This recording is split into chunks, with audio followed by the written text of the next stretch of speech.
Well, I was listening to this song called Debzizish by Eyob Makonnen, and I was listening to it and I'm like, okay, cool, he likes her, whatever. Until I actually sat down and listened to it, and he literally starts with Melkini Sharo Anchiga Mintashalo.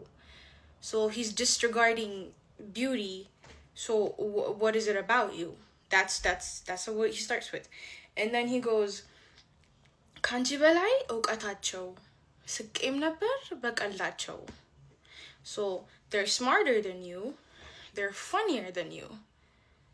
And then he goes, ግን ለምን በለጥሻቸው ደብዝዘሽ አጋለጥሻቸው. Like, you don't think she's funny, you don't think she's pretty, you don't think she's smart, you clearly think she's dull, and somehow you like her. Tell me that's not the most confusing, most disrespectful thing ever. Like, it is so aggravating.